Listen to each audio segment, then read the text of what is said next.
Democratic all teachers association ముఖ్య బాధ్యులు professor Venkatadas ఆధ్వర్యంలో ప్రింట్ మీడియా ఎలక్ట్రానిక్ మీడియా సమావేశంలో ప్రభుత్వానికి ఈ తెలంగాణ రాష్ట్రంలో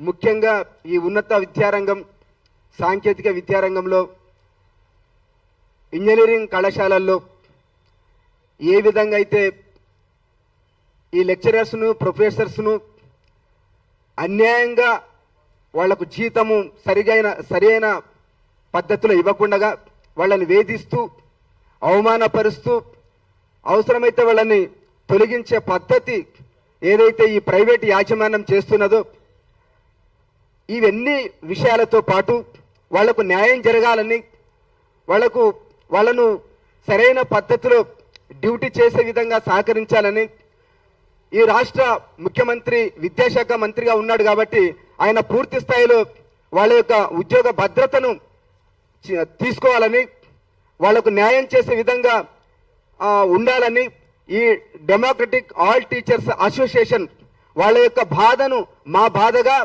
వాళ్ళ యొక్క అన్యాయాన్ని మాకు జరిగిన అన్యాయంగా వాళ్ళకి జరిగే మోసాన్ని మాకు జరుగుతున్నటువంటి మోసంగా భావిస్తూ డెమోక్రటిక్ ఆల్ టీచర్స్ అసోసియేషన్ ఈ ప్రైవేటు విద్యారంగంలో ప్రొఫెసర్స్ పడుతున్నటువంటి బాధలను కష్టాలని వాళ్ళకి జరుగుతున్న అన్యాయాల్ని ఈ సంస్థ పట్టించుకొని పరిష్కరించుకునే విధంగా పోరాటంలో మేమంతా ముందుంటామని చెప్పి ప్రభుత్వానికి ఈ విషయాలన్నింటి కూడా తీసుకుపోయి పరిష్కరించే విధంగా మేము ముందు ఉంటామని చెప్పేసి మీ గొంతు మా గొంతు అని చెప్పేసి మీ ఆవేదననే మా ఆవేదనని తెలియజేస్తూ నేను ముగిస్తున్నాను.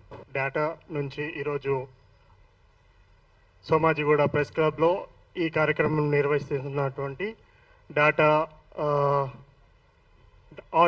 డెమోక్రటిక్ ఆల్ టీచర్స్ అసోసియేషన్ గౌరవ అధ్యక్షుల ఆధ్వర్యంలో జరుగుతున్న ఈ సమావేశంలో ప్రైవేట్ కాలేజెస్ యొక్క సమస్యలు వాటి పరిష్కార దిశగా ఒక సమావేశం చేసి వాటి సమస్యలన్నింటినీ కూడా ప్రభుత్వానికి మరియు అధికారులకు మళ్ళీ మరియు కాలేజ్ యాజమాన్యాలకు తెలిపే విధంగా ఈ సమావేశం జరిగింది.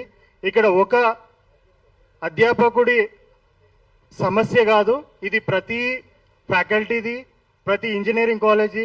సో ముఖ్యంగా ఈరోజు ఒక సమస్య మన ముందుంది, అది ఉపేందర్ కుమార్ గారిది.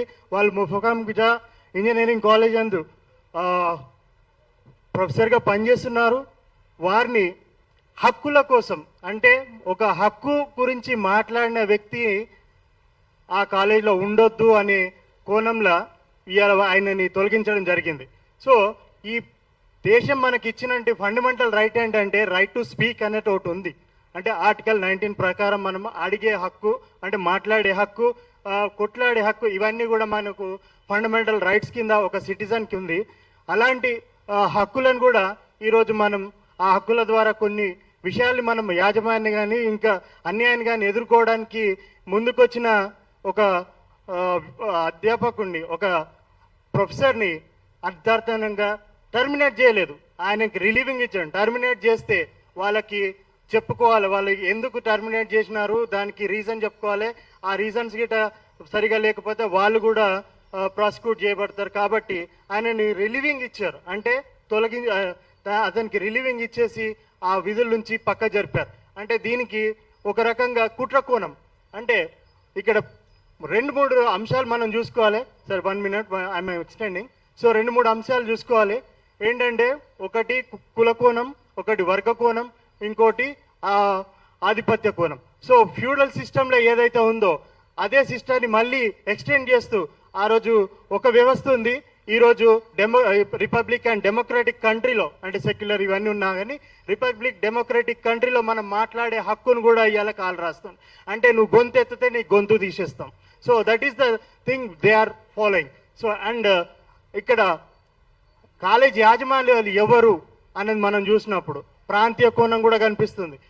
ఇతర ప్రాంతాల వాళ్ళు ఈ రాష్ట్రంలో తెలంగాణ రాష్ట్రాన్ని కొట్లాడి సాధించుకున్న ఈ 4 కోట్ల జనాభాకి సో వీళ్ళు కూడా అన్యాయం జరుగుతుంది. అంటే ఈ రాష్ట్రంలో ఈ కొట్లాడి తెచ్చుకున్న తెలంగాణలో న్యాయం లేకుండా పోతుంది. సో ఇవన్నీ కూడా కారణం ఏంటంటే ఒక రకంగా ప్రాంతీయ కోణం, రెండో రకంగా కుల కోణం, మూడో రకంగా ఆధిపత్య కోణం. సో ఈ 3-4 కోణాలు ఇవన్నీ కూడా ఉన్నాయి. సో ఇక్కడ ఈ ఫ్యాకల్టీస్ని వాళ్ళు ఒక మనిషిలాగా చూడట్లేదు.